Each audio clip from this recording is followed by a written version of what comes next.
crossed this yard on what seemed to be a random day, my head down, lost in my own world of issues, like many of you do daily. I'm almost at the center of the yard. I raised my head and Muhammad Ali was walking towards me. Time seemed to slow down as his eyes locked on mine and opened wide. He's raised his fist into a quintessential guard. I was game to play along with him, to act as if I was a worthy opponent. What an honor to be challenged by the GOAT, the greatest of all time, for a brief moment. His face was as serious as if I were Frazier in the Thriller in Manila. His movements were flashes of a past greater than I can imagine. His security let the joke play along for a second before they ushered him away. And I walked away floating like a butterfly. I walked away amused at him, amused at myself, amused at life for this moment that almost no one would ever believe. I walked away light, ready to take on the world. That is the magic of this place. Almost anything can happen here. Throughout ancient times, institutions of learning have been built on top of hills to convey that great struggle is required to achieve degrees of enlightenment. Each of you had your own unique difficulties with the hill. For some of you, the challenge was academics. And I want to say something to that. You know, sometimes your grades don't give a real indication of what your greatness might be. For others, it was financial. You and your family struggled to make ends meet. You had to work an extra job or two, but you're here. For a lot of you, your hardest struggle was social. Some of you never fit in. You were never as cool and as popular as you wanted to be, and it bothers you. So your social struggles here became psychological. Even though you made it up the hill, you carry the baggage of rejection with you, but you're here. Or some of you went through something traumatic. You made it to the top of the hill, but not without scars and bruises. Some of you fit in too much. You waited until the last minute to do your best work, and it's a wonder that you made it up the hill at all because you carry the baggage of too much acceptance. Most of you graduating here today struggled against one or more of the impediments or obstacles I mentioned in order to reach this hilltop. When completing a long climb, one first experiences dizziness, disorientation, and shortness of breath due to the high altitude. But once you become accustomed to the climb, your mind opens up to the tranquility of the triumph.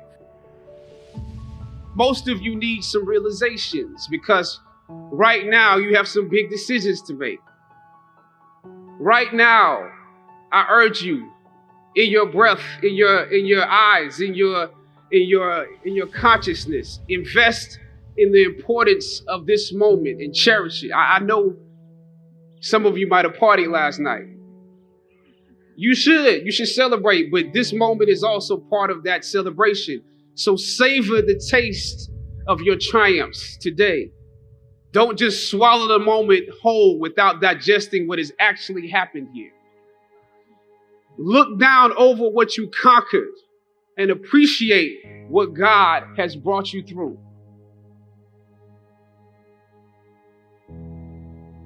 I was on a roll when I entered the system of entertainment, theater, television, and film. In my first New York audition for a professional play, I landed the lead role. From that play, I got my first agent. From that agent, I got an on-screen audition. It was a soap opera. It wasn't Third Watch. It was a soap opera on a major network. I scored that role too.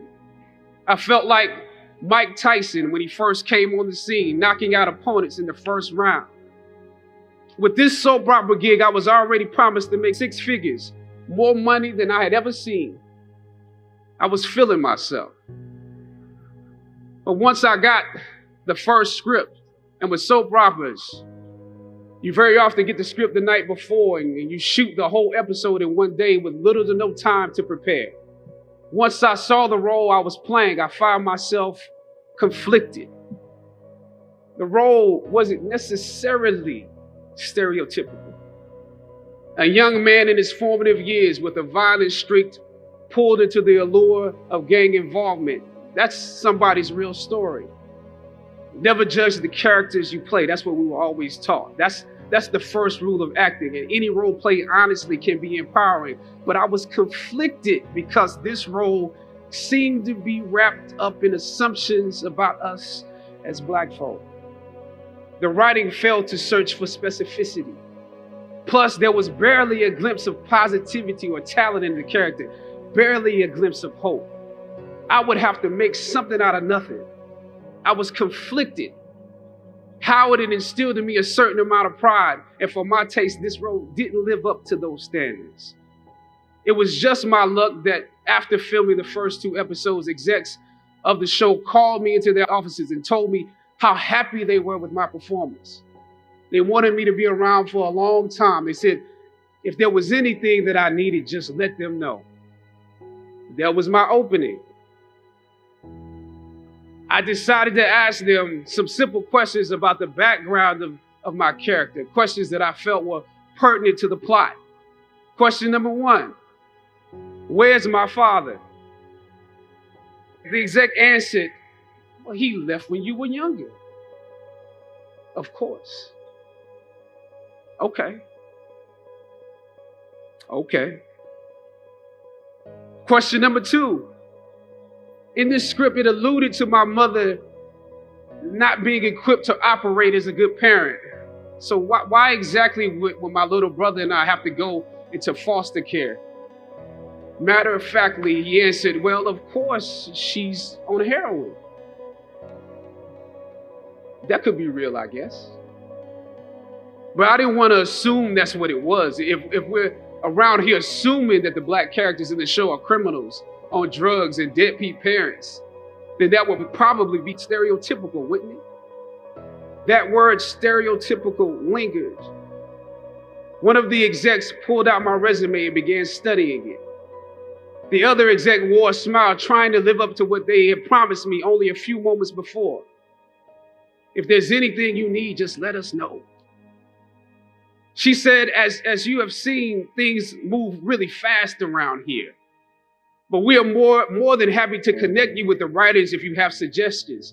Yeah, I said, that would be great. I said, because I'm just trying to do my homework on this. I didn't know if you guys had decided on all the facts, but maybe there's some things we could come up with, some talent or gift that we can build. Maybe he's really good at math or something.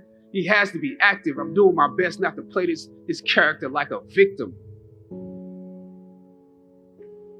So you went to Howard University, huh? The exec holding my resume interrupted, peeking over the pages. Yes, I said proudly.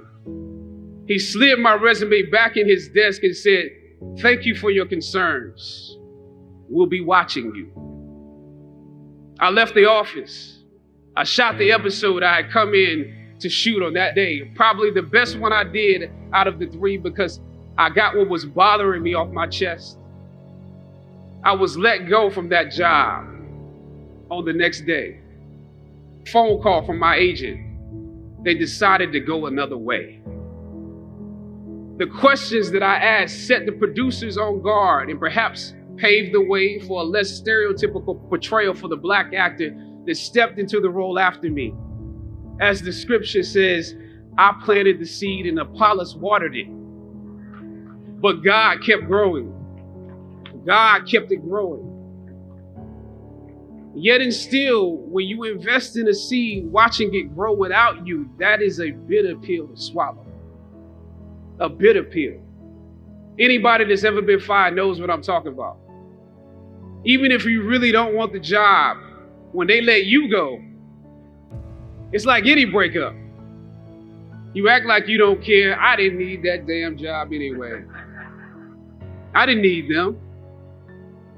But when you have those moments alone, you start to wonder if there was a better way to handle it. And if you could have handled it better, maybe you could help your family. And then before you know it, you're broke and you find yourself scraping together change just so you can ride the subway so that you can get the next job. And maybe if you could book something else, that would eclipse the feeling of doubt that's building, but it seems like you can't pay them to hire you now. My agents at the time told me it might be a while before I got a job acting on screen again. Well, that was fine because I never wanted to act in the first place. And I definitely didn't want to be caught dead going after a fake Hollywood pipe dream. I'm more of a writer-director anyway, so forget their stories. I can tell my own stories. As conflicted as I was before I lost the job, as adamant as I was about the need to speak truth to power, I found myself even more conflicted afterwards.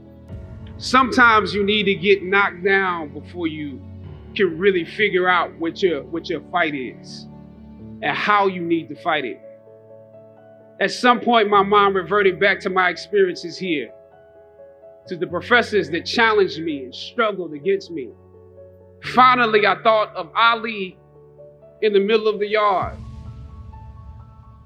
in his elder years, drawing from his victories and his losses. At that moment, I realized something new about the greatness of Ali and how he carried his crown. I realized that he was transferring something to me on that day. He was transferring the spirit of the fighter to me. Sometimes you need to feel the pain and sting of defeat to activate the real passion and purpose that God predestined inside of you. God says in Jeremiah, I know the plans I have for you. Plans to prosper you and not to harm you. Plans to give you hope and a future. Hear me well on this day. When you have reached the hilltop and you are deciding on next jobs, next steps, careers, further education, you would rather find purpose than a job or a career. Purpose crosses disciplines. Purpose is an essential element of you. It is the reason you are on the planet at this particular time in history. Your very existence is wrapped up in the things you are here to fulfill. Whatever you choose for a career path, remember the struggles along the way are only meant to shape you for your purpose. When I dare to challenge the system that would relegate us to victims and stereotypes with no clear historical backgrounds, no hopes or talents, when I questioned that method of portrayal, a different path opened up for me. The path to my destiny.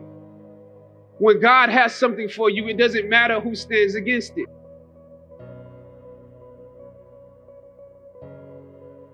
God will move someone that's holding you back away from a door and put someone there who will open it for you. If it's meant for you,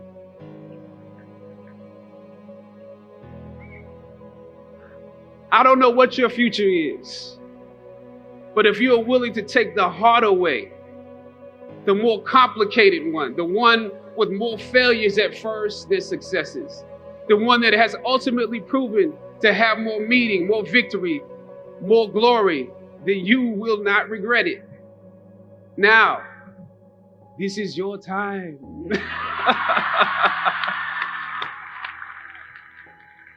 The light of new realization shines on you today. Howard's legacy is not wrapped up in the money that you will make, but the challenges that you choose to confront. As you commit to your past, press on with pride and press on with purpose. God bless you. I love you, Howard. Howard forever.